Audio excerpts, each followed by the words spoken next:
Good afternoon, Trinidad and Tobago. I'm Karen Kozia Phillips. C News is live at noon. And I'm Nasira Mohammed with sport.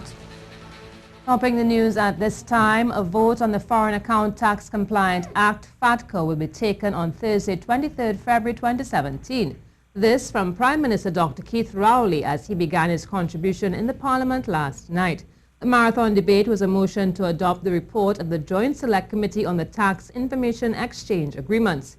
After a controversial period and a suspension of the sitting, Dr. Rowley said the bill must be passed even if the country isn't sure if the Donald Trump administration would repeal the act. To assume that there is an intention to make marijuana legal. The next time a policeman comes to your house anywhere in this country, stay inside. Say you're not coming out because they intend to make marijuana legal. Before this, members of the opposition requested one more sitting of the JSC as it said its work there was incomplete. This was eventually granted. And debate on the motion didn't go as smoothly as one would have thought, as the Speaker of the House had to stand and caution members of both sides on several occasions. This, as it says, the work of the committee is incomplete, and at one point suspended the House. Debate on a motion to adopt the report of the Joint Select Committee on the Tax Information Exchange Agreements, Opposition Member of Parliament Dr. Rudal Munilal accused the government of abusing the Parliament. He explained what was before the House was a motion to either adopt or not to adopt a report. Or you can amend the motion that we are debating. I am now thinking that you cannot bring an amendment to a bill, whether it's clause 29, 39 or 19, and ask the parliament that is debating a motion to now agree that an amendment to a bill go back to the committee of a whole. That is nonsensical. Dr. Munilal said because the way the government brought the document to the House, it shows the 5 meetings of the Joint Select Committee on the matter were a failure. I plead with this government as the member for Caroni Central in a much more restrained yet equally reasonable manner. Plea with you, do not make mistakes like this on the hoof. This is much too serious for you to make legislation by extemporing, by rhapsodizing, by discovering something is wrong and trying to correct it instantly. He then shared the views of his opposition colleagues that one more meeting of the JSC is needed. The Attorney General, Faris Al-Rawi, sought to explain. However, his response caused the opposition to object. Because the standing order at 72 is abundantly clear in saying, upon a motion to approve the report of the select... What standing order? Which one? Which one? Which one? Members and members on the leg. Standing Order 44-6, Madam Speaker. The Speaker ruled in favor of the opposition and the House was then suspended. Rishi Harinanan, C News. Well, the Bankers Association has again spoken out on the matter, reiterating there is no provision in the bill which will allow for Trinidad and Tobago citizens to have their information made accessible. There is no provision anywhere on reporting on anybody's accounts outside of Trinidad and Tobago. We do not have access to any information on anybody's accounts if you hold them outside of Trinidad and Tobago. The only information that is going to be reported to the BIR is on accounts that are local in Trinidad and Tobago banks that belong to U.S. persons only. Ms. Schnorr said this country will be one of the last to sign the FATCA legislation. Hundreds of countries around the world have passed FATCA, including the UK, including Canada, including Germany, including many of our neighbors who were referred to, Jamaica, Barbados, St. Kitts, etc. All of them have already passed FATCA and are already reporting in many cases. To other news now, police have arrested 2 men in connection with the abduction, robbery and rape of a woman. They are still searching for a third suspect. The men, both said to be 24 years old, were held in Laramine. Reports say at around 8 p.m. on Monday, the 26-year-old woman got into a taxi to go home. There were 3 men in the car. CNews understands during the trip, one of the men pointed a gun at the woman.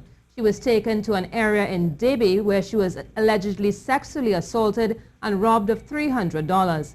After the incident, she contacted police and two of the men were held a short while later. You're watching the CNews Live report at noon. Remember, you can keep up to date with all the latest news on our Facebook page, CNews Live, or you can check out our Twitter at CNews Live.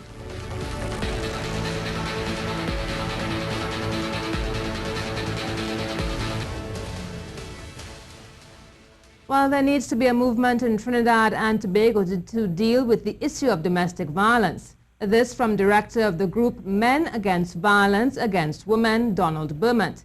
He says positive actions must also be rewarded. We have the power within ourselves. Wrapping up, yes. We can do something. Look, this morning I'm going to register, ask for a name for a company, a non-profit company. And I am going to start a movement. I'm going to ask everybody to come on board. If you're coming on board, you're coming on board with one agenda. Trinidad and Tobago first. Mr. Beaumont says a national program to help both men and women will be helpful. What we need now is for everybody. Yes, we pay these people. We pay the politicians, we pay the police, we pay everybody. But we, Ria, you and I, what you're doing this morning is love. This is Valentine's Day work. How do we maintain love? How do we keep love at our forefront? Police arrested a Guyanese citizen last week after they said he tried to smuggle cocaine in his shoes through John F. Kennedy Airport, and it is reported he arrived on a flight from Georgetown, Guyana via Port of Spain, Trinidad and Tobago. U.S. Customs and Border Protection officers stopped Amazia Hohenkirk on February 9th. They found 6 pairs of shoes in Hohenkirk's luggage that contained about 4 pounds of cocaine during the course of their inspection. The cocaine seized has a street value of approximately $67,000. Hohenkirk was turned over to Homeland Security investigators and now faces federal narcotics smuggling charges. Here's the weather news. The outlook for the 2017 dry season is set to be mild, but still with some impactful drying at times, says the Met Service. Today, we'll likely see a bit of cloudiness and some passing showers for the most part, eventually leading into sunny conditions through the afternoon. It will feel pleasant at 30 to 32 degrees Celsius.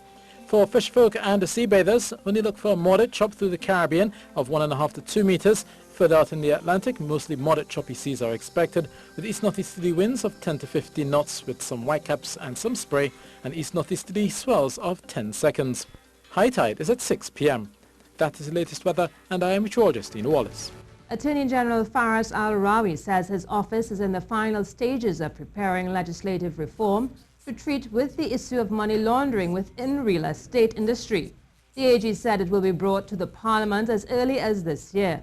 Speaking at a conference held by the Association of Real Estate Agents this morning, Mr. Al-Rawi said this is a key legislation in government's move to crack down on crime. Let me break it down in very simple terms.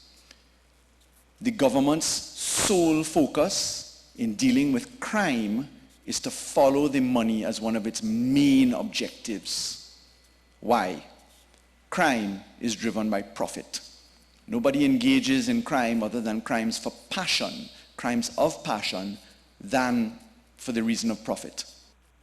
According to the Financial Intelligence Unit, they've received reports of over 800 million TT dollars in suspicious transactions in the year 2016, a figure they say is most likely an underrepresentation of the real figure.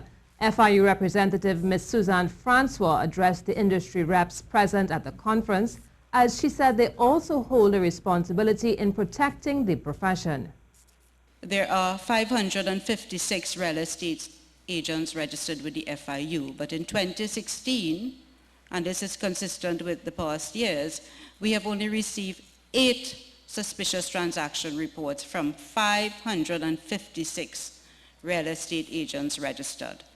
And the monetary value of that was only 16 million. So it seems that more has to be done within the sector. General also said the reform was being constructed in a way that would not require a 3/5 majority support from the opposition once the bill is brought to the Parliament to help speed up the process. A 7-member committee will be put together to make recommendations for the best option for the restructuring of Petrotrin going forward. This was confirmed in a statement from the Oilfield Workers Trade Union after they met with the Prime Minister on Monday. The OWTU said on December 29, 2016, it submitted a detailed proposal outlining the need for the urgent restructuring of Petrotrin. The OWTU has been invited to submit 2 members to sit on the proposed restructuring committee.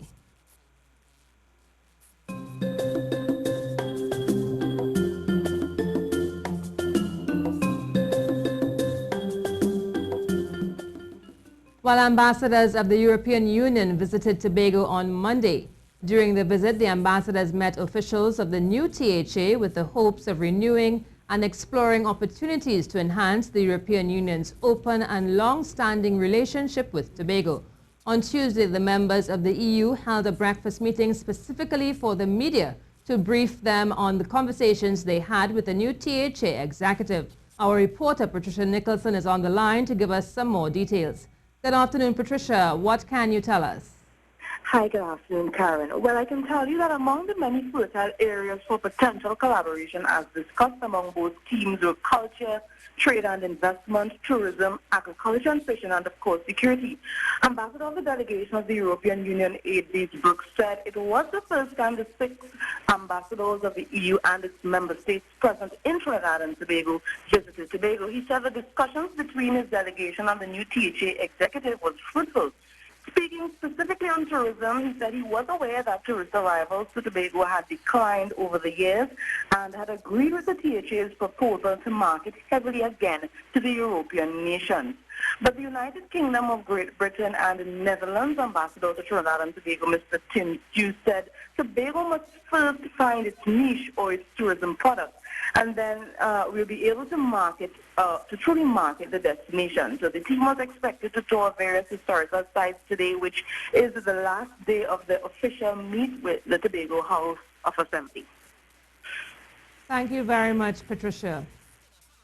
Well, former ex-Sempo monarch Lingo will lead 7 Calypsonians who will challenge reigning champion Gypsy at next week Thursday's ex-Sempo finals at Napa.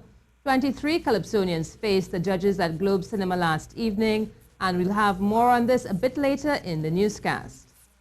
And Sasha Ann Moses is having a great 2017 season. Last night, the Pittsburgh native secured his 2nd title of Carnival 2017, adding the NWAC Calypso Queen's title to the Stars of Tomorrow competition she won in January. Her winning composition is Witness. Thought I'd do my civic duty. I saw a murder. I saw a murder. No objection to witness protection. In fact, it's not such a bad idea. And coming in second was Wendy Garrick singing Fly Trinbago. Third was Corinne Williams Figaro with End of Days, and Terry Lyons was fourth with The Destructive Phase. Well, Nazira Mohammed, the Queen of Sport, is here with us to tell us what's coming up in sport, Nazira. Certainly no Queen Karen, but I do know my sport. And Ravi Rampal is ecstatic to be back in the wickets after his stint in England helped him to recover from a slump that he's had over the years.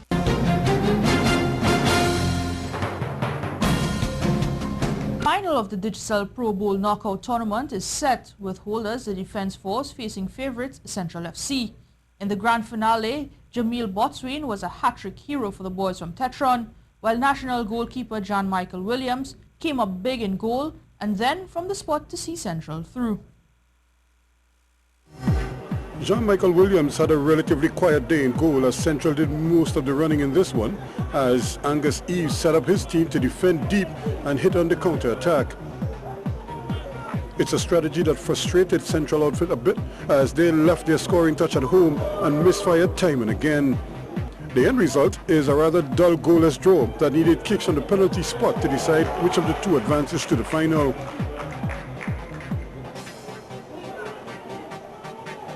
Initially, things went according to plan for Club Sando in the shootout as they scored on their first 4 kicks and led 4-3 with a chance to seal the tie. But Trevor Ladapi never looked confident as he watched in horror as his extra point sailed over the bar to leave the door open for Central. And Rondell Wilchester stepped up and pulled the Sharks level at 4 apiece. Then things got very tense in sudden death as neither of the next 2 kickers from either team could find the target, in a great example of how not to kick penalties. Then John Michael Williams stepped up and drove the nail in the Club Sando coffin, so to speak, when he went full stretch to deny Shaquille Holder as they stayed 4 apiece and handed Central a chance to win it. The level-headed Williams made certain when he stroked his effort past Kevin Henry to send Central through to another final as they seek more silverware and the $100,000 jackpot. Standing in their way are the boys from Petrotrin, who could have buried police early in this one, but it stayed goalless into the second half by some miracle. But on the hour mark, that all changed when the man of the match, Jamil Boatswain, was left unmarked at the back post to plant a wicked header off the feed from Marvin Jones. His partner in crime on top also cashed in as Hashim Asya got jealous and he uncorked this rocket that screamed in for 2-0 in the 68th. The lawman tried to answer and came close here as this one somehow stayed out with the spin causing the ball to bounce agonizingly close to the post. But the Army would kill off the police challenge when Boatswain buys some time and he too uncorks a beauty that was too much for Fonset in the police goal. Then the former Point 14 Civic standout, who only transferred into the Army in January, completed his hat-trick with a neat finish as Fonset confronted him. 4-0 this one ended as the holders are through to defend their title in the final against Central. Well, that was your sport for today. Well, back to local news on the carnival front. As we told you earlier, former ex-Temple monarch Lingo will lead 7 Calypsonians who will challenge reigning champion Gypsy at next week Thursday's ex-Temple finals at Napa. 23 Calypsonians faced the judges at Globe Cinema last evening, and here's Ian Wason. Lingo heads 3 former winners who will battle Gypsy next Thursday at the ex-Temple finals that will form part of Kaiserama at Napa. Lingo was almost flawless in the first round as he picked for his topic Dr. Keith Rowley.